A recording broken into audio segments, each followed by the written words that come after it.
Hi, everyone, and welcome. I'm Dick Deming. I'm Medical Director of Mercy One Cancer Center and founder of Above and Beyond Cancer.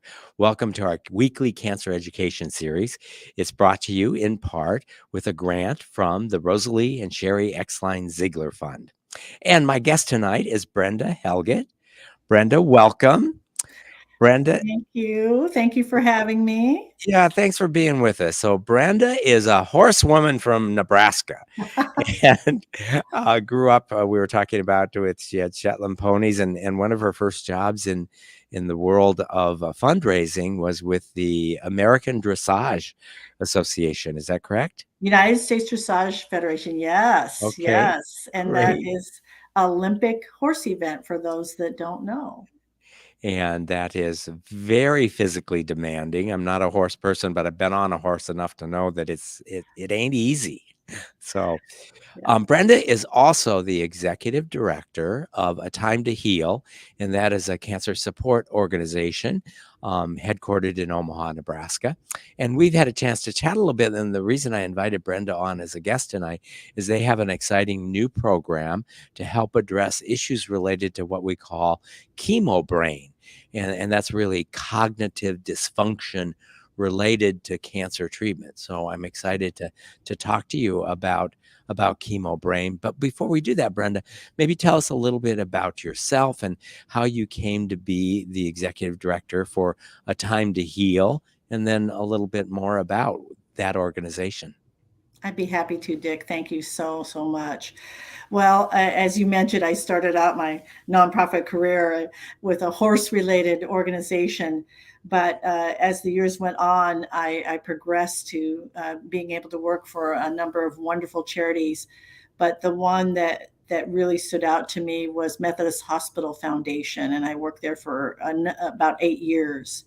And And that was Methodist Methodist Hospital in Omaha, in correct? Omaha, Nebraska. Yes, I know you have a Methodist, I believe, in Des Moines, I think. And uh, it really uncovered my passion for healthcare, and I really enjoyed working there. And little did I know there were some programs there that later would become important in my life. In fact, I'll just start in on that. I worked at Methodist, and they had their own cancer center, still do, Methodist Esophageal Cancer Center, and they started up a brand new program there called A Time to Heal. And it was founded by two of their employees, an oncology psychologist, Dr. Stephanie Korleski, and her dear friend, Dr. Kay Ryan, who was a cardiac nurse. Dr. Korleski had an interest in cancer because her mother had cancer, and then she wanted to make that her life work.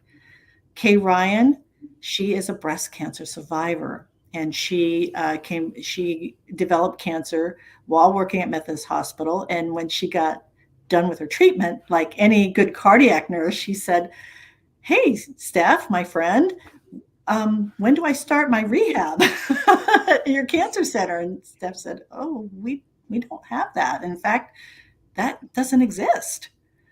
So, long story short, they started this program by gathering information, all the best information and research that they could, and put it all together in a about a 375-page book called A Time to Heal. And from that, they developed the programming for Time to Heal. And I actually, working at Methodist, helped raise initial funds for that program. Then later I moved on, started working, and one of the wonderful places I worked was UNMC's College of Medicine, and also the Fred and Pamela Buffett Cancer Center, which was just launching. We were raising the money for that. I helped secure $1 million gift for that cancer center. Was very proud to do that. And about 6 weeks later, I discovered I had breast cancer. Wow. Yeah. Yeah. And so the director of that cancer center, Dr. Ken Cowan, he became my oncologist. And Dr. Sarah Thayer was my surgeon.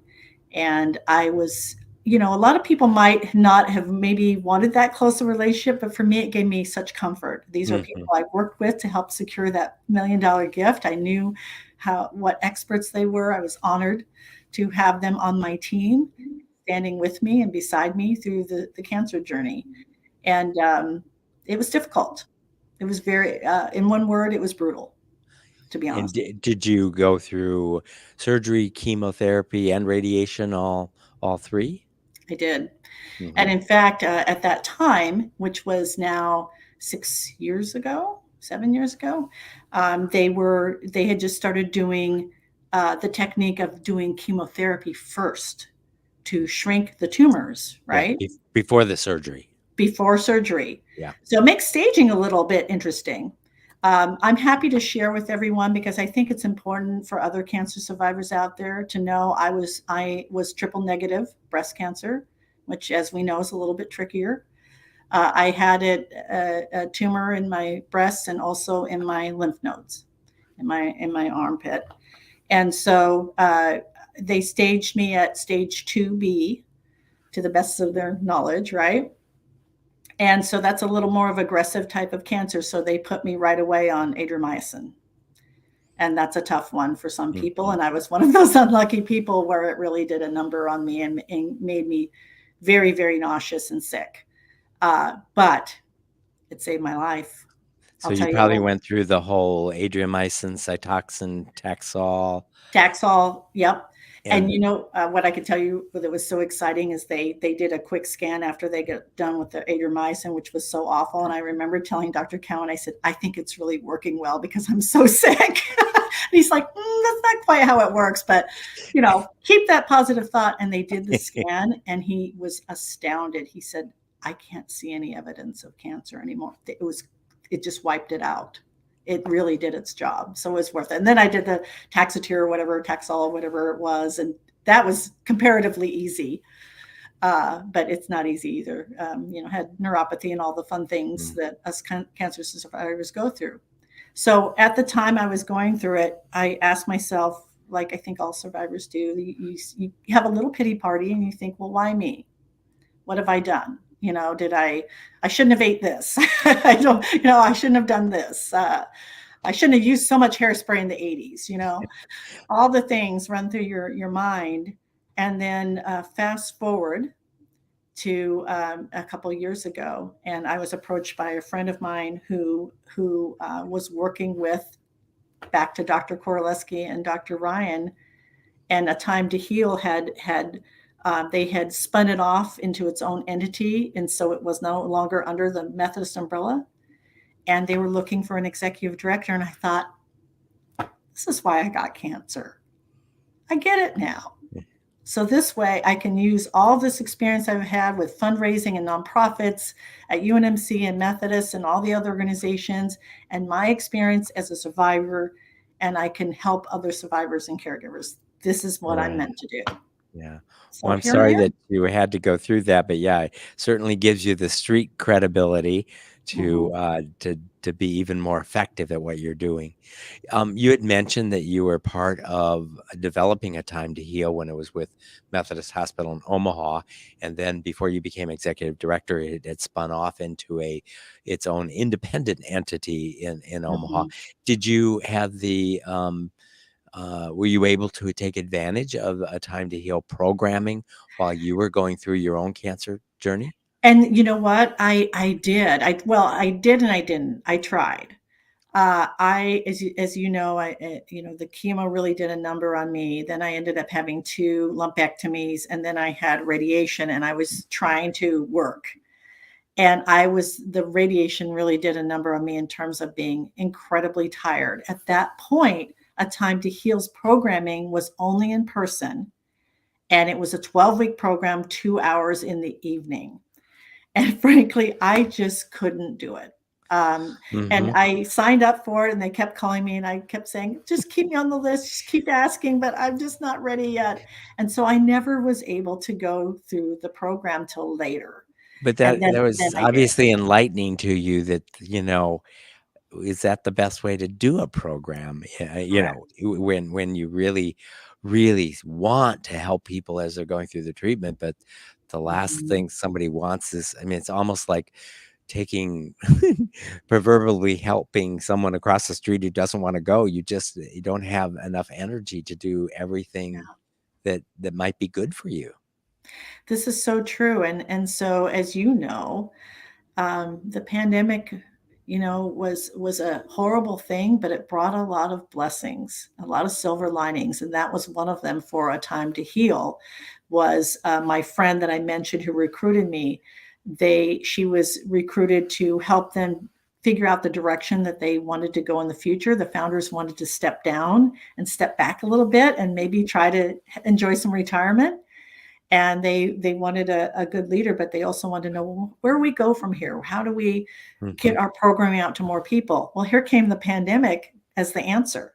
So they started doing everything over online, over Right. Zoom. Yeah.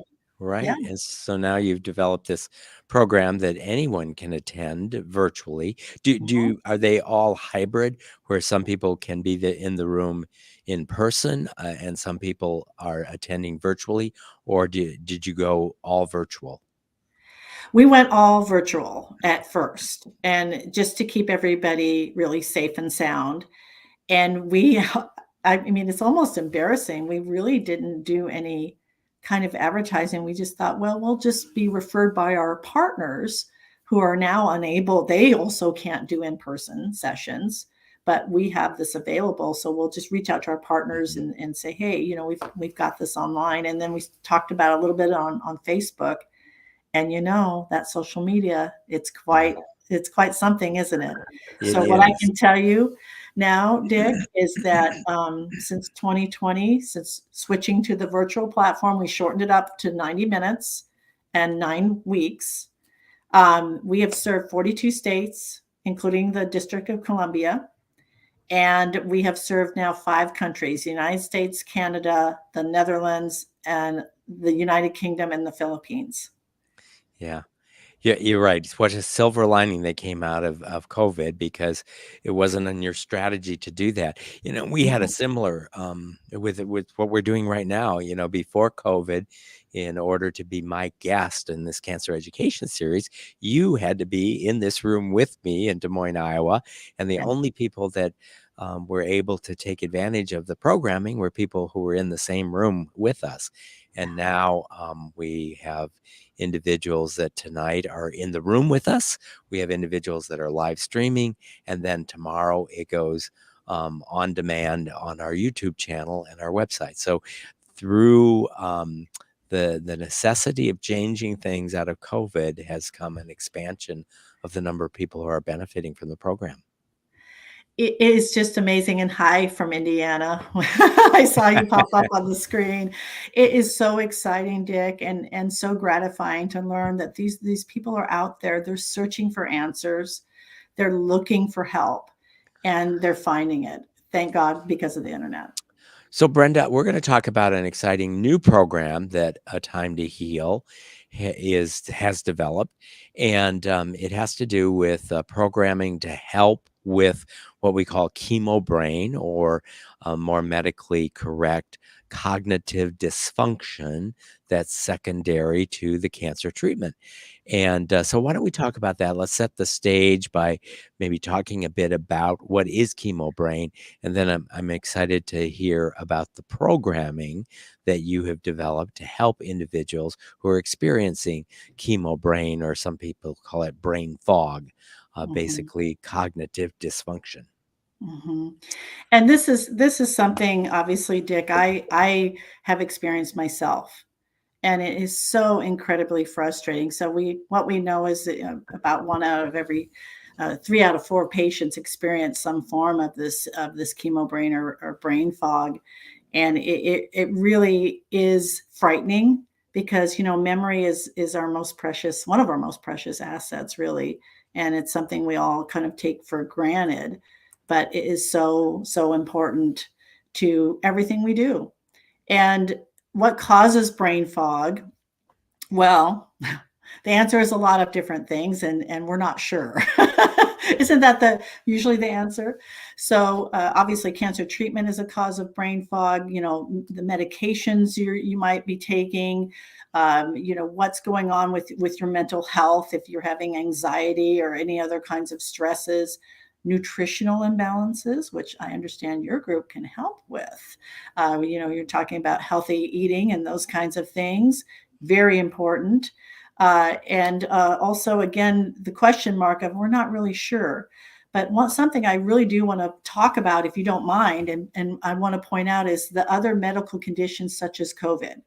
Mm-hmm. Because I stumbled across a really important new study that they just came out with in Psychology Today last September, which says that they analyzed about 14 million records of patients of all ages, races, and sexes.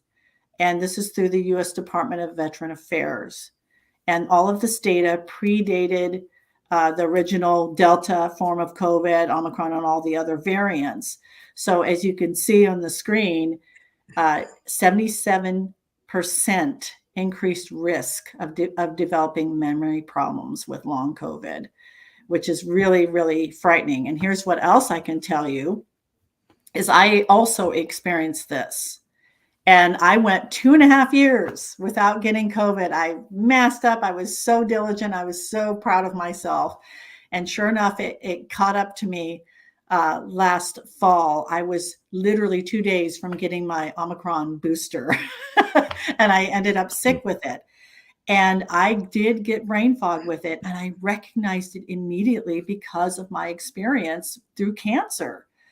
And it wasn't as frightening the second time around because we had this brain fog program that I had gone through as part of my duties as executive director and as part of being a cancer survivor. And it really, I fell back on the things I learned through that program, which we'll talk about in a minute. But go ahead and ask me a question. Yeah. So Brenda, would you mind sharing with us how your brain fog from your chemotherapy, or I should say the brain fog you experienced while you were going through cancer treatment, how did that manifest itself? Well, for example, with the COVID, I'll give you a real life story. I had to go to Walgreens and pick up some 2 things. And I was fully masked up and being very, very cautious and careful, of course. 2 things on my list. And I walked into that Walgreens, Dick, and it just left my mind. Gone. And that's kind of what it's like. It's not that you're, it's right on the tip of my mind. Kind of, it just is gone. Things that normally, like you say, your name. Oh, Dick, you're my friend. I've known you for years, and I'm going to be sitting there staring at you going, I can't find your name at all. I can't find it. It's just gone. And it's very, very frightening. And so that's what it was like for me. I know when I was trying to work, I had sticky notes everywhere just to help me remember. But when I walked into that Walgreens and it left my brain, the first thing that happens is you panic, right? Because you're thinking, oh my God, I can't remember. It's a very panicky feeling. Well, I fell back on what I was taught. And one of the things was, if this is a store you go to a lot, you usually have kind of a normal path you travel, right? Like think of your grocery store. I bet, Dick, you can imagine your grocery store in your mind right now. And I bet you take pretty much the same path every time you go to the store, right? So you can right now think in your mind about your local grocery store. You can think, and you know where the produce is.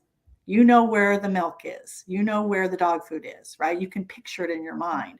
So I took a moment and I thought, okay, the items aren't coming to me. I'm just going to start walking up and down the aisles and take the path I always take and see if it comes back to me. And it did. So that was just a little tiny trick that we help teach folks that, it can be something as small as that. But the first thing was calm yourself down, It's going to be okay. And let's just start walking through the store and it'll come to you. It'll be okay. And, But yeah, that's what a little bit of what it's like. And it's varying degrees for different people. For some people, it can be much, much worse. For others, maybe not as much. I think everybody's a little bit different. and Brenda, when you experienced the brain fog while you were going through the cancer treatment, approximately when did that come on? Was it during the early phases of the chemo? Was it later in the phases of chemo? And then did it last through surgery, through radiation? How long after you were done with your cancer treatment did you still feel like you were experiencing some aspect of brain fog? It's a great question. So initially, I was again very, very sick for the first, I would say, 8 weeks. So I didn't do much but lay on the couch and try to watch TV or whatever I could to get my mind off it a little bit. So I wasn't really using my brain, shall we say. So it wasn't till the second round of chemo when I was kind of working a little, I was working on and off as I could, right? And that's when I first started to notice it. And I thought, well, I'm still being treated. Maybe it'll get better.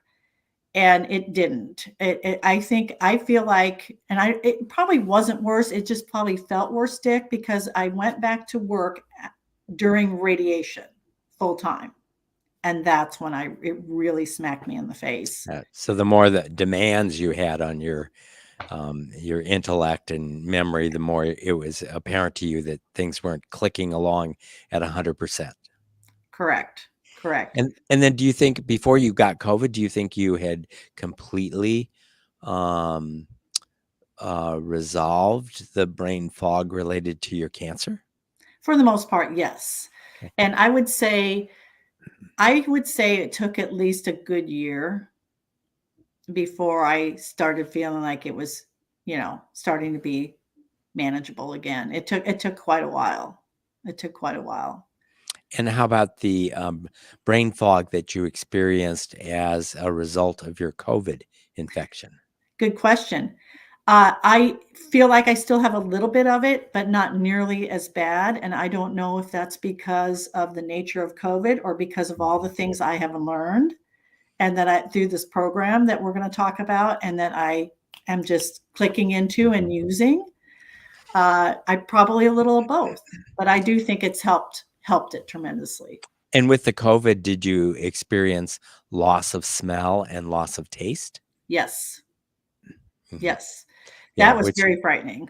and obviously those are neurologic, Mhm. deficits. So, Inflammation. I don't know, Yes. and maybe is it more likely that if you experienced the smell and taste abnormalities that you would have the cognitive that go with it? Oh, that's a great question. I don't have the answer to that, but wouldn't that be fascinating Mhm. research? Yeah, Mhm. whether somehow your nerves and brain are more susceptible to whatever exactly it is that the virus does to Mhm. result in that dysfunction of those nerves. Dick, I will tell you, I did learn about one person that's a friend of a friend. Sorry for that reference, but this person is, and she got such terrible debilitating brain fog from COVID that she had to quit her job, and Mm, she is has to be under medical care. She actually can't be left alone, mm, and has to wow, go to like an adult. Yeah, I've never heard of it being that severe. yeah.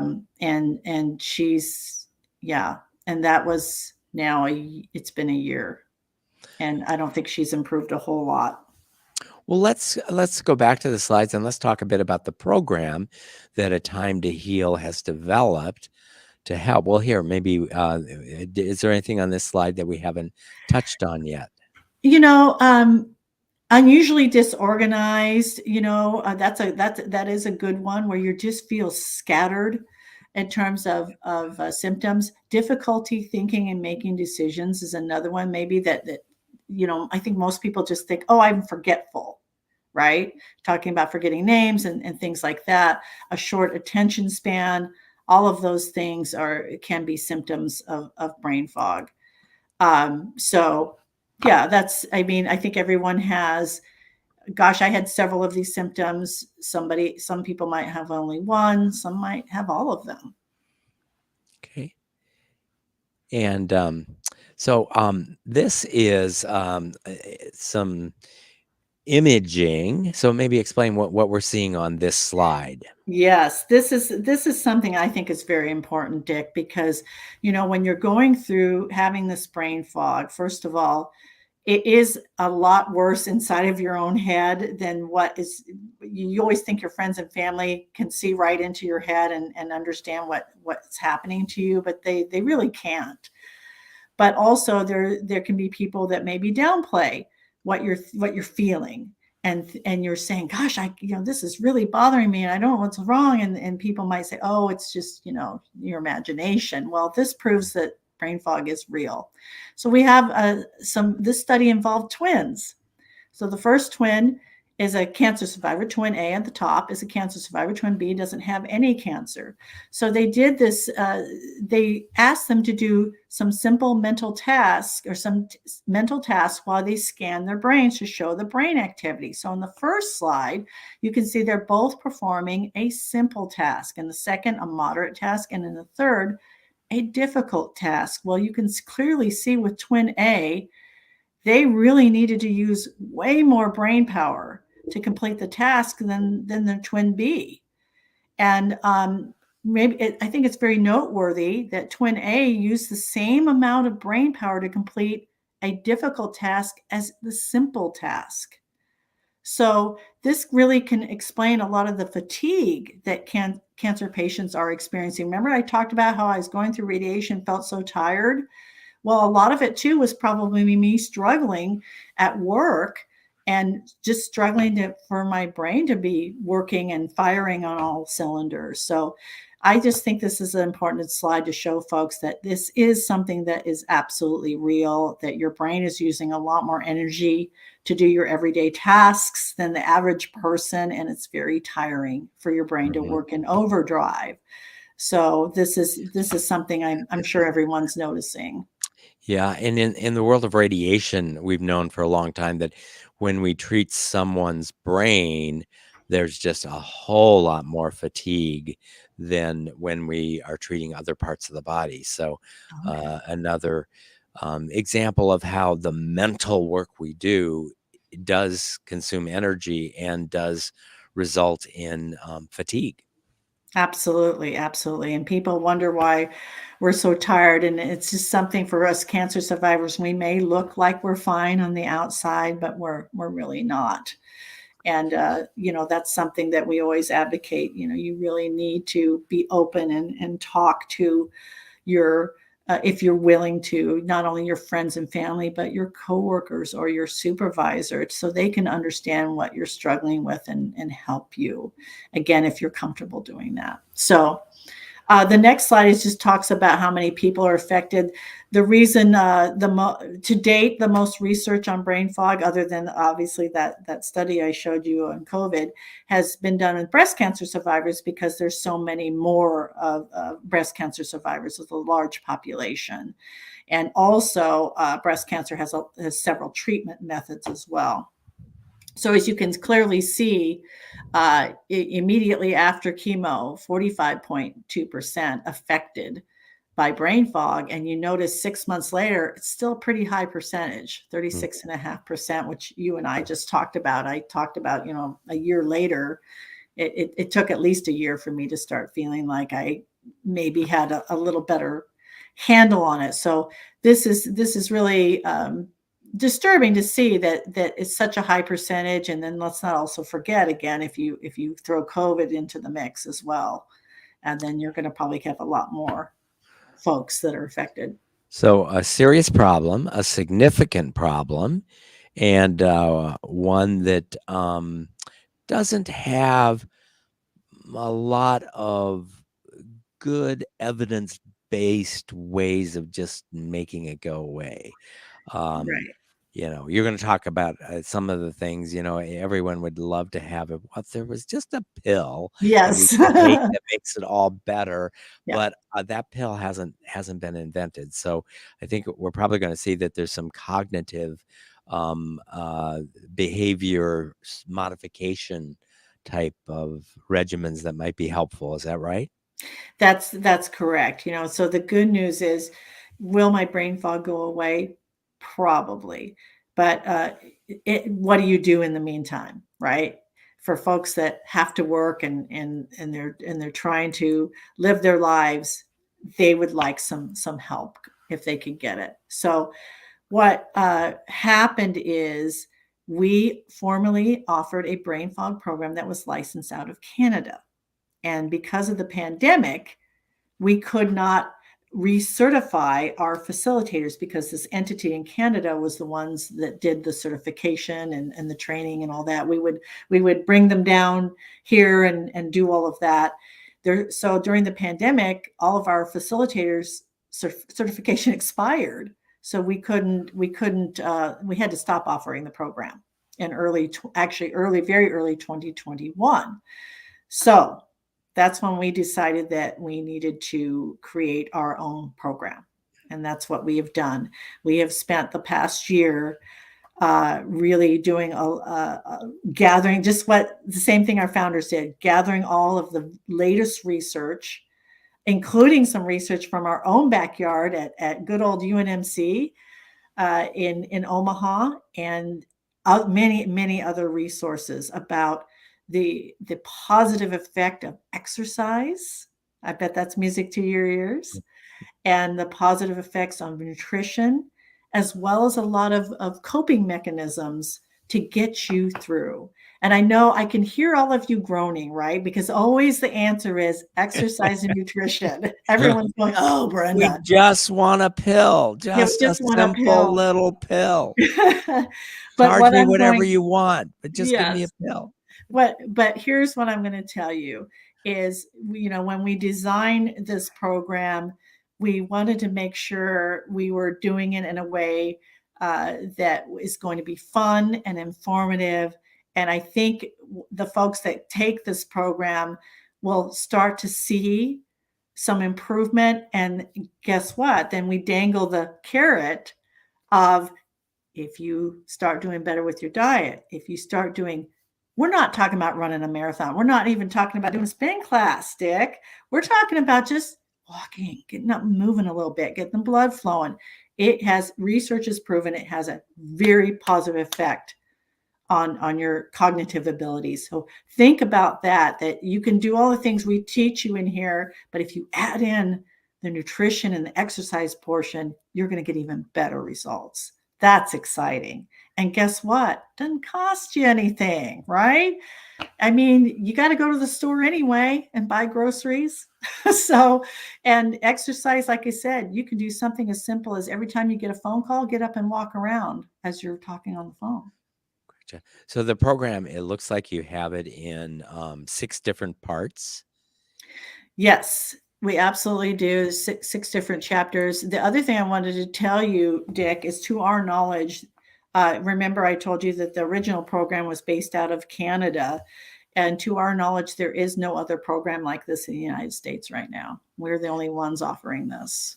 So what does it take to have a program recognized for certification? Who is the certifying body of a program to help with brain fog? So we are actually the ones certifying our facilitators. We Okay. have a complete trainer's guide and a training program. That is how we started all of this. Well, besides all of the research, et cetera, we have already certified our first 7 facilitators. We're going to be certifying more at our upcoming conference, which we'll talk about in a little bit. And just to go back to the other slide real quick, this is once a week for 6 weeks, 90 minutes. Okay.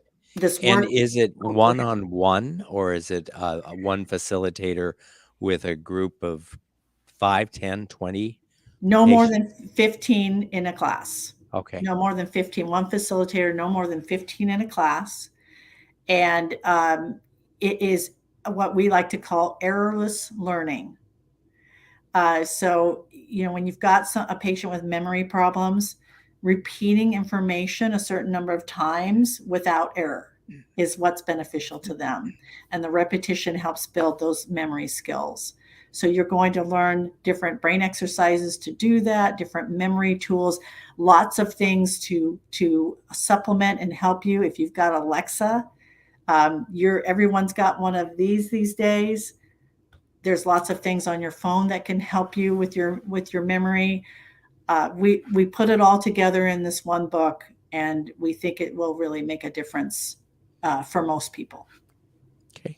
And the last one there before reference is resilience. What does that refer to in terms of the program? Resilience is really just all about, being a cancer survivor. You have to be resilient, and it's just about kind of being able to bounce back by changing some of your habits and adapting to the new you. Mm-hmm.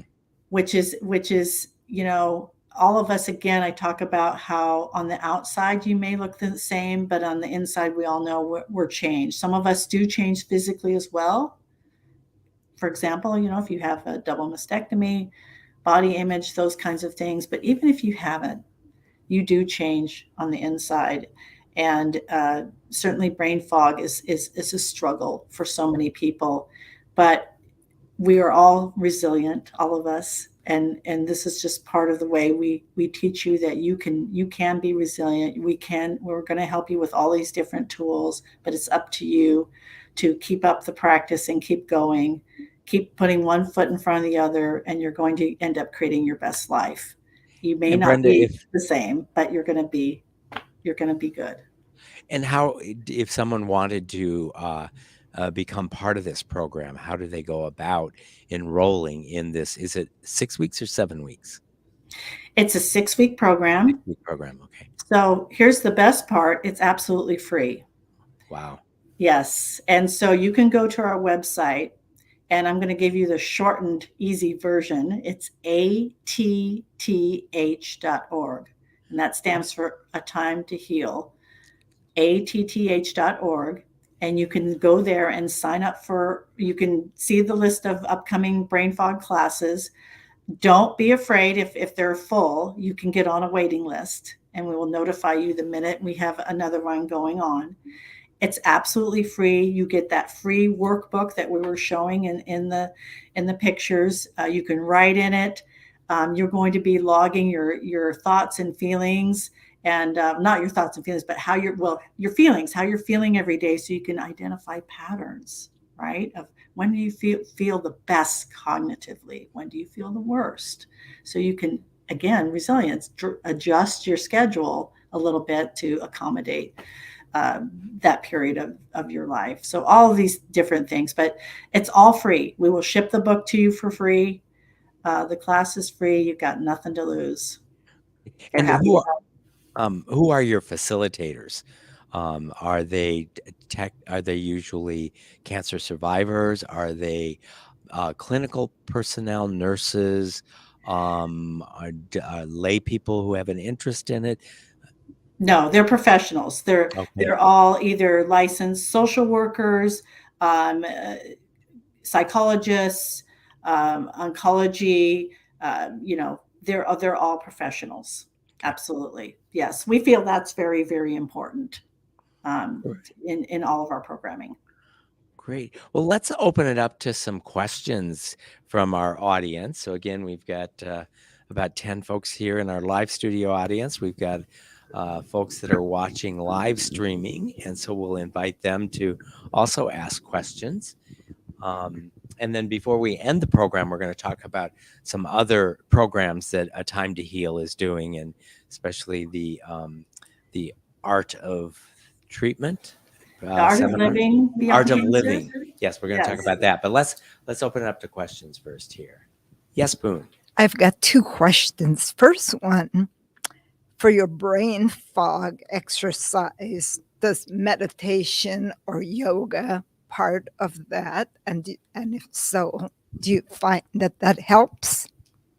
It is not part of our brain fog program. It is part of our flagship Survivorship 101 program. Yes. And not really yoga, because we don't like to, it's hard for us to do that online. We leave that to other experts like Dick. But meditation is a very, very important part of Survivorship 101. And we do recommend it definitely in our brain fog program as well, because it does help a lot. And research has shown that without question, that's an, especially if you have any kind of anxiety. I had anxiety about food after I was done with my treatment, because I was so sick from the treatment, and it took, of course, clearly I got over it.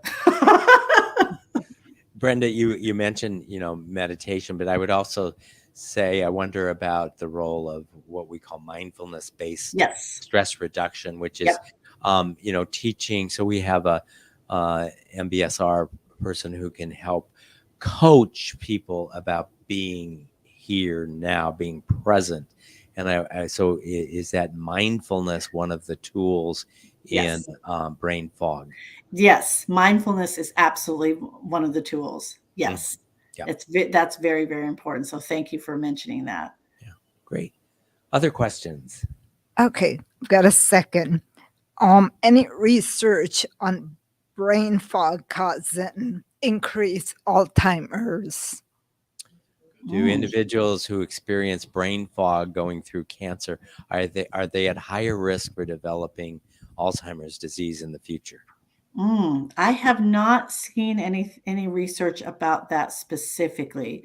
If you notice on that slide we showed earlier about COVID, I believe it said something about that. Dick, do you remember? I hear brain fog. I can't remember. I think it said something about an 80% Yeah, let's go increase. back to that slide and Yeah. see. And this is the one with the article in it. Is this the slide, Brenda? Yes, that's the slide. I can't read the smaller article there. It says 80% more likely to suffer. Well, that says suffer from epilepsy or seizures, but I also think it did mention in the article, and I know you can't see the whole thing. I do think it did mention something about that. And I'm sorry I can't get specific right now, but if you like, I can send that article to Dick, and maybe he could distribute it to anybody that's interested. You bet. Happy to do that. And also, Poon, I'll do a little bit of a literature search to see if someone has written an article that correlates brain fog from cancer treatment to increased risk for Alzheimer's disease. I'm not aware of that, but I'm not either. Somebody might have written an article looking at the association. Great question, though. Other questions for Brenda? Yes, I have a question. Brenda, you and I are twinsies. I can relate to all that. Yeah, I was diagnosed with stage 2B cancer and the lymph node and all, and everything you described, I'm like nodding my head, yes. And the brain fog, I was thinking as in my imagination, and I also got COVID 5 months after finishing all my treatments. So totally get where you're coming from. But I have a question. To help me, I like to play games on when you mentioned about checking on your phones and doing those little games. So do you think like playing word games and matching games is another tool? It is to use? It absolutely is. That just gives me chills that you just thought of that. But yes, it absolutely is helpful. It's very, very helpful. And that's something we talk about, and we recommend some different games. My personal favorite that I do every single morning is Wordle. I'm a Wordle addict, and I really enjoy it. But there's other simpler games that you can do, and you don't have to have an app either. You can do some simple matching kind of games with a deck of cards. And you know what else? If you've got children or grandchildren, it's so much fun to play. They love it. They love it. So it's helping you and it's having fun with them at the same time. In fact, we just got, I should have brought it. We got some playing cards that were going to be decks of cards with the Time to Heal logo on the box. And we're going to be sending those out with the workbooks. So that, you know, in case you don't have a fancy phone app or you don't have a favorite online game or whatever, you can just use a good old deck of cards. So there's lots of different things that we do, but yes, that's one of them. What's your favorite? What do you like to use, or do you play Wordle or anything? Yeah, I've done like matching word games, like puzzle games, and then solitaire. You always find that in the computer. Isn't that the truth? Did I hear you say magic games? Did you say Matching. No, matching games. matching? Matching. I was Maybe thinking that would be Dungeons. I interesting. was trying to imagine you playing Dungeons and Dragons. Well, There there's you that go. possibility. Yeah. It is really amazing how those simple kind of games really help getting your brain firing again and again. Remember, I talked about the repetition and memory, and it really does help. There's it's just that, you know, nothing that we're doing this program. The reason it's so great is because we're just taking all the best tools that we can, research that we can, and packaging it all and putting it together in a program for all of you, so you don't have to go out and find those bits and pieces. That's what we're trying to do. And again, there's no risk because it's free. And I just want to say to you, congratulations on finishing your treatment. You're my triple negative sister, and I'll say a prayer for you. Thank you. I wanted to piggyback off of that question. Is there any study that's been done that tells you whether or not it's better to be like through an electronic device and apps, or if you'd benefit more from physical activities like you later talked about then? Is there any study to say which one's doing more or less, and in memory development altogether? And it, you know, I don't think that it's a matter of comparing one to the other. It's more about whatever you feel like it works best for you personally. But what I can tell you is, I believe if you use the memory tools that we teach you, if you are using different kinds of helpers to help you remember things, and you add in the benefit of exercise, which is definitely proven in research, and nutrition, you're going to be doing great. Does that make sense? So all of these little things will help individually, but put them all together, then you probably have the very best possible result you can have. That's my opinion. So, but it all comes down to personal choice, right? And what works best for you maybe doesn't work best for me, and what works best for Dick. But we do know it through research that exercise definitely has a positive effect on brain fog. So we do recommend it, but we are not, there's no, I didn't see in any research that it's better to run 26 miles than it is to walk a mile. It's just more about doing something, getting out there and getting the blood flowing. Would you agree with that, Dick? Just I would, benefits? yeah, absolutely. I mean, it probably would go with sort of the standard recommendations for cancer survivors as well, in terms of the amount of exercise. It is a meaningful amount, you know, a half hour, 3 times a week at least. So I think you have to hit some threshold to expect a benefit. One thing that I wonder about, and I'm just curious in your course, whether you weigh in on caffeine. So I did a whole talk on the health benefits of caffeine. So 95% of all studies done on coffee, and there's no food that has been more tested than coffee, shows positive health benefits. And in some of those positive health benefits of coffee, which probably comes from the caffeine, but from other things in coffee, are mental alertness, decreased risk of developing Alzheimer's disease, certainly improves metabolism. So I wonder whether in your course you say anything about coffee. Coffee can be very polarizing. I can't tell you the number of I wouldn't say arguments, but discussions I've had with my nutritionists as they are telling people to stop caffeine. And I'm going, whoa, whoa, whoa. Let's look at evidence-based research on the role of coffee in a healthy diet. So I'm just curious whether your organization, and in particular, your brain fog course, says anything positive or negative about coffee or caffeine. Well, I'm trying to remember specific caffeine. And I do think, though, and Dick, you could chime in on this, but I do seem to remember the one area where you might want to decrease caffeine is if you're having trouble getting enough rest and sleep. Yes, so absolutely. it's I do. Yes, I do remember it's mentioned that way, but I don't But if you remember drink it in the it morning, it being may mentioned. prevent you from.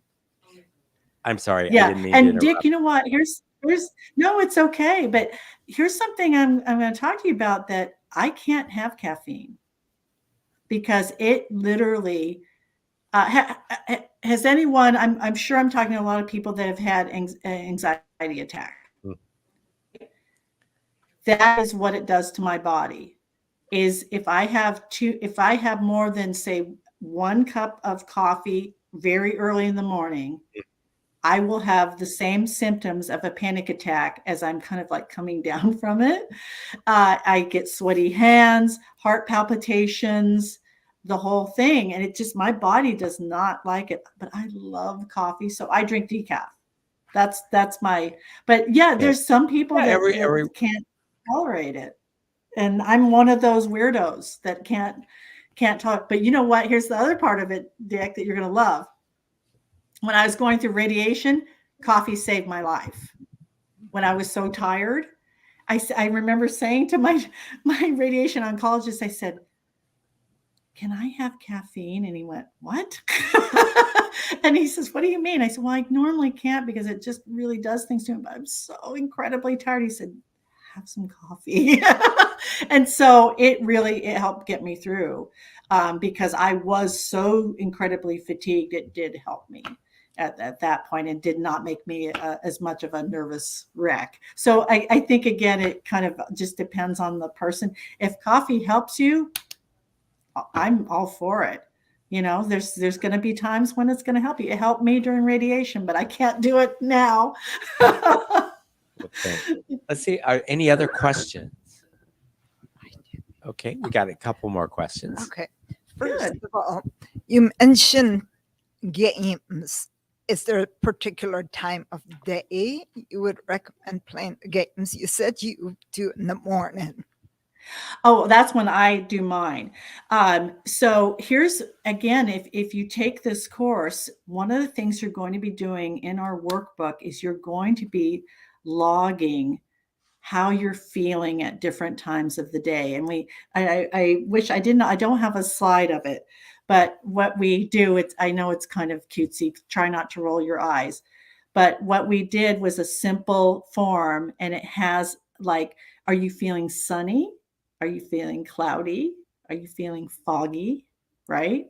And you write down what time of day it is and how you're feeling that during that, like, morning, afternoon, evening, right? And what that does is it's helping you learn what are the times of day that I'm really struggling the most with my brain fog, right? So maybe that's a time you want to avoid trying to do some difficult mental task. You want to do maybe the harder task when you're feeling at your best, when you're a little more alert. So I would say, for me anyway, that's when I want to do my word games, because I want to be feeling at my best. And I'm more of a morning person. So when I first wake up, that's kind of how I get my brain woke up and going. If I try to do Wordle at night, it's not happening.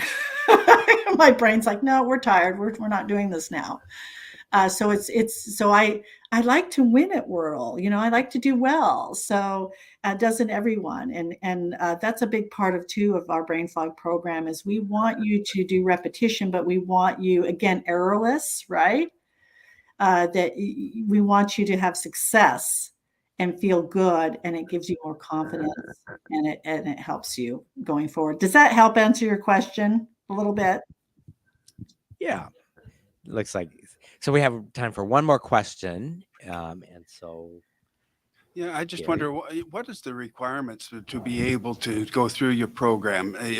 Do you have to have somebody, some doctor indicate, hey, maybe you better take this, or I can just sign up for it? You can And just sign up for it. Yes, if you are feeling foggy, Dick, I like to tell people I think it should be required for anybody over 50. right. The and I was tools going to ask. really are for any sort of cognitive decline, regardless of the cause. I am not even kidding about this Mhm. because I just think it's something it'd be fun to take just once a year, every year, just to refresh. But no, you don't have to have any kind of doctor's note or anything like that. If you just feel like you're struggling, and also, Dick, here's the other thing I wanted to mention: we are not restricting this just to cancer patients. If you're a COVID suffer and feel like you need the help, you are welcome. You are Great. welcome to join in.